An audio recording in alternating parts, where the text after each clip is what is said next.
Fabricio Orozco, que tiene una gran experiencia en temas de transporte, nos estaba contando que en ciudades que podrían equipararse a la de Lima, como Bogotá y Santiago. Y como Quito, ¿no? Y como Quito, que es más pequeña.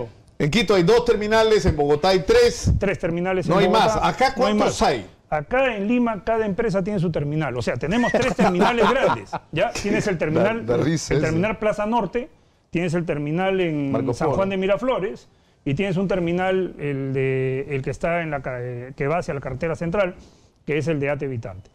Pero son 3 terminales a iniciativa privada. No son terminales donde el Estado haya intervenido. Claro, en base a un plan de desarrollo de la ciudad, no existe ese donde plan. Tú instalas el terminal que tiene una relación con las entradas y salidas de la ciudad, pero también con los accesos al transporte público. En Santiago de Chile, por ejemplo, hay 5 terminales. Uno de los terminales de Santiago de Chile llega al metro. Entonces tú bajas del bus y agarras tu metro y tu conexión de metro en la ciudad. Acá ningún terminal, ni siquiera vamos a decir los terminales de iniciativa privada, tienen cercanía inmediata con una red de transporte. Pues para empezar, no existe red de transporte. ¿No? De transporte Ahora, público. O sea, vamos al revés, ¿no? Mientras que en estas capitales de países que señalas van concentrando, haciendo grandes terminales y articulando esos terminales de conexión nacional con las redes de transporte en las capitales, en este caso Santiago, Bogotá y Quito. Nosotros hemos ido atomizando. Es correcto. Hemos ido poniendo no 1, sino 10, 15 o 20 y dando a cada empresa su propio terminal. Es como que si cada línea aérea tuviera su aeropuerto. Por supuesto. Parece una locura. Cuando la idea es tener un aeropuerto gigante, enorme, con 4 o 5 pistas, y que acá vengan 80.000 líneas aéreas. Es correcto. Debería pasar lo mismo en el transporte terrestre. Cada empresa te empieza a ofrecer su servicio de transporte a provincias con tenemos terminal propio. Y el Ministerio de Transporte lo autoriza. Y el Ministerio de Transporte lo autoriza, y porque además este tema se flexibilizó hace un año atrás cuando una sentencia del Poder Judicial empezó a eliminar los requisitos. A pedido de Indecopi. A pedido de Indecopi, los requisitos para burocráticas. Claro, entonces se entiende mal el tema del acceso al usuario, pero por destrabar el tema del acceso al usuario empezamos a eliminar restricciones. Claro, pero lo que dice la gente de Indecopi, que yo he hablado con ellos sobre este tema, es que ellos lo único que hicieron es decir, tú no puedes poner trabas burocráticas y no puedes dejar de recibir, pero que ellos dicen, nosotros no hemos cambiado ninguna regla, la regla la pone el Ministerio de Transporte y la Sutran. ¿Es verdad esa información de que casi se ha puesto cada día y medio un terminal durante la gestión del... A nivel nacional, desde hace un año atrás, se han aprobado cada día y medio, cada 2 años, una terminal a nivel nacional. ¿Una terminal cada cuánto tiempo? Cada 2 días. Con Edmer Trujillo de Ministro de Transporte. Con esta gestión. Una terminal cada 2 días. Y entonces, ¿cómo fiscalizas 205 terminales, 575 terminales a nivel nacional? Con una Sutran que normalmente anda con... ¿Cuántas hay en Lima? En Lima... cada empresa tiene su terminal, entonces habría que sumar. El ministerio no te da una cifra exacta de cuántas terminales hay. No, además, ¿qué garantía? ¿Cómo puedes supervisar que están, es decir, que lo que está escrito en el papel a la hora que le entregas la autorización corresponde a la realidad? ¿Cómo controlo la salida del bus? Porque la Sutran tiene que controlar que el bus salga con las características y con las calidades idóneas para hacer el transporte. ¿Cómo controlo la salida del bus? Si no lo controlo a la salida, menos lo puedo controlar en carretera. O sea, y el tema de las terminales no empieza a eliminar la informalidad, porque estas terminales salen, por decirte, de un terrenito chiquito, un garaje como el de Fiori, y luego empiezan a parar a recoger pasajeros en cualquier punto nosotros intermedio. tenemos una legislación, Fabricio, que en este tipo de cosas no permite hacer inversión pública, ¿o sí? Sí. ¿Podríamos hacer inversión pública? Por ejemplo... O sea, ¿podría la Municipalidad de Lima, con sus recursos, financiar la construcción de 2 grandes terminales, una en Lima Norte, otra en Lima Sur? Por supuesto, ¿podría? Y darlos en concesión o a través de alianzas público-privadas o a través de alianzas público-privadas también hacerlo. O sea, podrían con recursos de la municipalidad. Hay terminales, por ejemplo, había un proyecto del terminal terrestre de Chiclayo que en algún momento un alcalde de Chiclayo empezó a ofrecerlo a las empresas que querían ser operadoras de un terminal terrestre. O sea, el tema no funcionó porque detrás del alcalde había un manto de corrupción enorme. Pero hay un proyecto así. Claro, pero eso es lo que nos resulta increíble, ¿no? O sea, que somos una ciudad de más de 10 millones de habitantes, o cerca de 10 millones de habitantes, que no tiene un plan. Es decir, que como hongos los terminales por todos, un desorden, pero... Pero tú te imaginas, por ejemplo, quieres viajar a Chiclayo, quieres viajar a Trujillo, y te vas a la Javier Prado, frente al Colegio San Agustín, y tomas tu bus. Un bus enorme, de 2 pisos, si quieres, bus cama. Si no te vas a 28 de julio. O si no te vas a 28 de julio, pero estás en el centro de la ciudad. O si no te vas al Parque Universitario. Claro. Hasta hace unos 3, 4 años funcionaban todavía empresas dentro de garajes alrededor del Parque Universitario. O te paras en la carretera. Y tiras la mano. Sí, sí. Te paras en la carretera y la gente sabe dónde hay sus... Es correcto. Y no hay un... sus paraderos, ¿no? Entonces, bueno, eso es una primera cosa que tendría que cambiar, ¿no es cierto? Es. Que además tenga sentido. Es decir, que tú te bajes del Metropolitano del tren y ahí está el terminal. Vengas. Pero ¿por qué no lo hacemos? ¿O por qué no lo hemos hecho? Porque solo por tema de decía, no la vemos. El Estado se ha excluido del tema de transporte. El Estado ha dejado el tema del transporte en manos de los privados y cree que es suficiente con emitir reglamentos. ¿Y por qué el privado no se anima? ¿Por qué el privado que anda buscando oportunidad de negocio no hace un razonamiento elemental? Es decir, o demanda hay, desbordada normalmente, por eso hay 80.000 mercados negros del transporte en Lima. Entonces, si hay demanda, ¿por qué no doy una oferta? Claro, ¿Por qué no el problema es que ha pasado, por ejemplo, en Lima Norte. Lima Norte no está en el sitio más adecuado, no tiene la capacidad para albergar y encima es carísimo. Mira, en Santiago, en Santiago, por ejemplo, el tema es riguroso en los requisitos, pero tienen 2 puntos fundamentales que cumplir los inversionistas. Un estudio de impacto ambiental, que es necesariamente de rigor, y un estudio de impacto vehicular. Porque eso es parte del ordenamiento de la ciudad. Un terminal terrestre no puede convertirse en un foco de congestión. Lamentablemente acá tenemos nuestros terminales que funcionan por iniciativa privada, que son focos de congestión. Ahora, eso es un lado del problema, ¿no es cierto? O sea, y hemos hablado de cómo el transporte ha sido un desmadre, y eso en algún momento, y eso es lo que la gente no recuerda, ¿no? Que todo esto del neoliberalismo y que el mercado decida y que no me importa si los combis tienen el timón a la derecha, a la izquierda o en el techo, que ocurra lo que sea, y destruimos, en el caso ya del transporte de pasajeros en Lima, pero en Natro Perú era una empresa que funcionaba. Correcto. Que tenía defectos, que había problemas de corrupción. Metes presos a los corruptos y pones gente decente a conducirla. Pero era una empresa que tenía paraderos, boletaje, choferes uniformados, horarios, talleres, o sea, tarifa. Y destruiste eso. Cuando decimos que el país tiene problemas y tiene desfases de infraestructura para darle competitividad al país o a las ciudades del país, esto de los terminales terrestres forma parte de esa infraestructura que está desfasada en el país. ¿Cuántos terminales debería haber en Lima? ¿Has dicho 3? Mira, en Lima hoy día, por iniciativa privada con concentración de buses, funcionan 3 de manera formal. Plaza Norte, hay uno en San Juan de Miraflores y el de la carretera central. Queriendo hacer, ¿dónde los haríamos? Norte, centro y sur. Lo primero que tienes que tener es norte, centro y sur, porque son las salidas de la ciudad. Claro. La salida norte debería estar pues a la altura de Puente Piedra, de Ancón. O sea, no puede estar tan metido tampoco. Y tienes que darle sistema de transporte para que la gente que llegue ahí pueda venirse hacia su destino final. Como el tren de cercanías, que también se planea hacer con estaciones de intercambio. En el sur tendrías que tener un terminal grande en Villa El Salvador.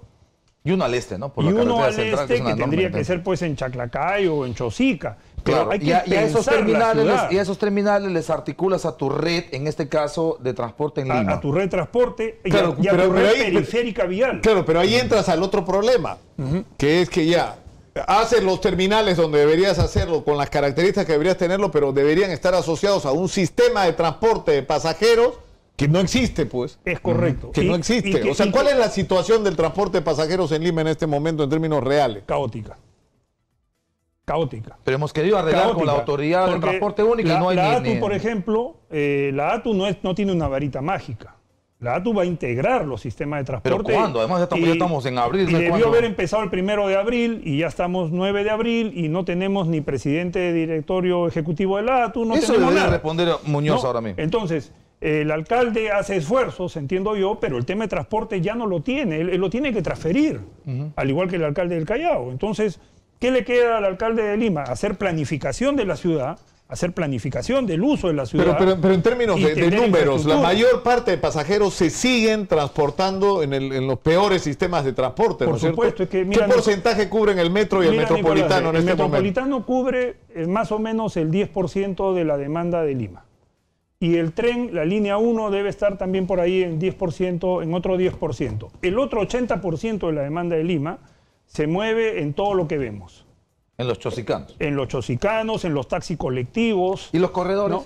Los corredores complementarios están trabajando al 20% de lo que debió haber sido esa reforma de transporte. Ya. Si los corredores que ya están funcionando lamentablemente mal por diferentes problemas, funcionarían al 100% en la concepción que hay del corredor, ¿nos ayudaría? Por supuesto. ¿En cuánto más o menos? En casi todo. Porque lo que se había pensado con los temas de reforma de transporte era sustituir 33.000 buses o vehículos y reemplazarlos por lo que necesitaba Lima, que eran aproximadamente 13.000 vehículos. Vehículos grandes.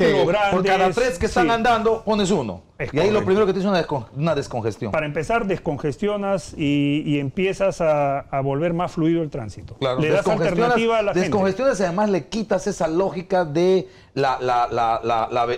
la pelea por el pasajero. La pelea por el pasajero. Bajas accidentes. Claro, le empiezas a dar frecuencia al pasajero. Porque si tú tienes un chofer que no tiene horario, ¿no es cierto? Porque trabaja todas las horas que su cuerpo resista, que no tiene ningún derecho laboral, que el día que no chambea no gana, que el día que se enferma se fregó, ¿no es cierto? Y los cambia, que además, yo siempre tengo esa imagen, está viendo un pasajero y no ve un pasajero. No, ve el antibiótico para su hijo que tiene una infección intestinal o una pulmonía. Si tiene que cerrar un carro, le cierra. Ve un pan, ve un kilo de papa. Y mata por eso. Entonces, claro. Esa condición absolutamente estresante que genera la informalidad tendría que cambiar. O sea, tendría que tener choferes que tengan derechos laborales, que tengan horarios, que estén entrenados, que estén... Pero todo eso está en los corredores. ¿Por qué no lo implementamos al 100%? Porque los corredores... ¿Es responsabilidad de quién? De los municipios. Los corredores fueron responsabilidad de la Municipalidad de Lima. Claro. Así es. O sea, se han pasado 4 años todo lo que fueron sin implementarlo, corredores segregados, que solamente se implementó el metropolitano, cuando debieron implementarse 4 más. Y cuando vino la reforma de Susana Villarán, implementó los corredores complementarios, pero al 20% de los paquetes que fueron concesionados. Entonces, todo esto se quedó trunco. Y hoy día lo que hay en Lima... O sea, la solución es está, solo que está, digamos, incompleta. Voluntad el metro, política. que nos falta por lo menos 2 más. El metropolitano, que se está haciendo su ampliación, según lo que ha anunciado el Colorado. Y los corredores complementarios. Si Así eso funcionaría tal como está en el papel y que tiene más o menos unos 12 años de retraso, Lima no sería el infierno. Ahora, lo que es increíble es que detrás de esto, una vez más, está el tema de la corrupción. Porque ¿qué es lo que ha pasado? Muchas de estas líneas que tienen concesiones de rutas, o sea, ¿cuál es el negocio? Yo tengo la palanca en el municipio para que me dé mi ruta. Correcto. Y no tengo un vehículo, pero tengo una ruta. Pero o sea, mira, eso es una cosa alucinante. Mira ¿no? lo que pasó, por ejemplo, en el caso del corredor Javier Prado. El corredor Javier Prado tenía que tener una alimentadora que iba hasta Manchay.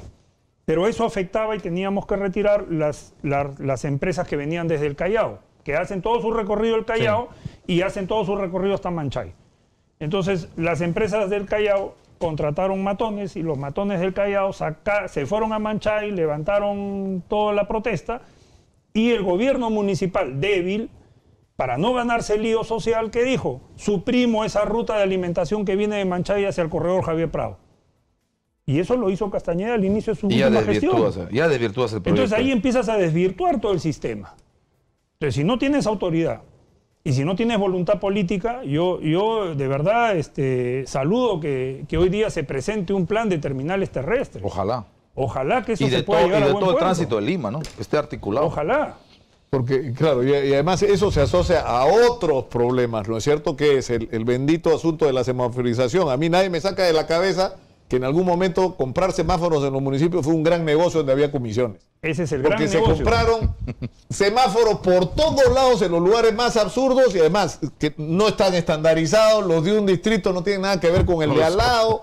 O sea, simplemente era comprar semáforos como loco, igual que el boom de las cámaras de seguridad. Igual, es ¿no? lo mismo. Todo el mundo tiene cámaras de seguridad, pero no están integradas, no tienen estándares técnicos. O sea, ¿en qué estás pensando? ¿Quiénes ganan con ese negocio? Claro. Eso es lo que hay que ver. ¿Quiénes ganan?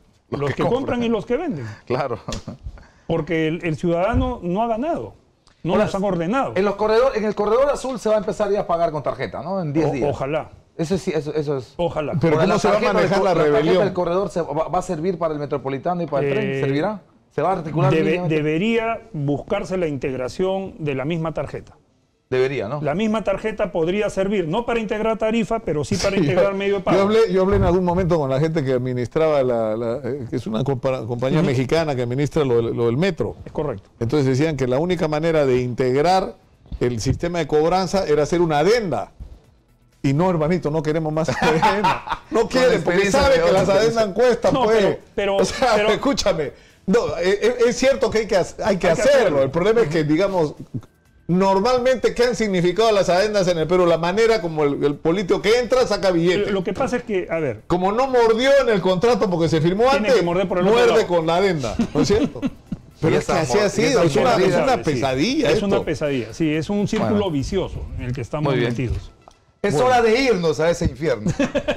Sí, eso es verdad. Gracias, Fabricio. Eso es verdad, es una locura esto. Mira, yo vengo acá, bueno, tú vienes más temprano que yo vengo de... No, yo vengo lindo, yo vengo en Fórmula 1. Claro, en 15 minutos de madrugada. Y cuando salgo de acá, ir a donde sea. No, es una ahora, por ejemplo, tengo que ir hasta San Isidro a una reunión con mi abogado por un juicio que ya te voy a contar. Que tengo ahí laboral, del que ya voy a hablar en algún momento. Chao, dice. Escúchame, una hora y 20 minutos. Sí, es una locura, es una locura. No. Así es. Bueno, terminamos por el día de hoy. Muchas gracias. Muchas gracias, Manuel, muchas gracias. Nos despedimos hasta mañana. Que tengan usted muy buenos. Hable de sexo con sus hijos. Pero primero hable de sexo con su mujer y señor hable de sexo con su marido. Comencemos por ahí. Y hable de sexo si sabe. Y si no sabe, aprenda. Ajá. Hasta mañana.